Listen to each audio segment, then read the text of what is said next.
بسم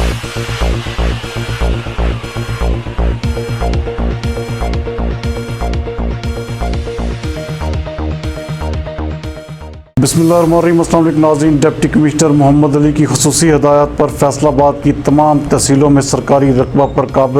قبضہ مافیا کے خلاف کریک ڈاؤن کا سلسلہ جاری ہے۔ ہمارے نمائندہ خصوصی شاہد مشتاق بلوچ کے مطابق اسسٹنٹ کمشنر سمندری فیصل سلطان کی زیر نگرانی ٹیم نے چیک نمبر 467 گابے سمندری میں گرینڈ آپریشن کرتے ہوئے 55 کنال اور 15 مرلے قیمتی سرکاری اراضی قبضہ گروپ سے واگزار کروا لی، جو کہ الشریف فاؤنڈیشن ٹرسٹ کے نام پر خیراتی ہسپتال بنانے کے لیے لیز پر لی گئی تھی، اور گزشتہ کئی سالوں سے اس اراضی کی سالانہ فیس بھی جمع نہ کروائی گئی، جبکہ زمین پر فصلیں کاشت کرنے کا سلسلہ جاری تھا، جس پر اراضی کا لیز معاہدہ بھی منسوخ کر دیا گیا ہے، اور سرکاری زمین پر ٹریکٹر چلوا کر غیر قانونی طور پر کاشت کی گئی فصلیں تلف کر کے قبضہ بھی حاصل کر لیا گیا۔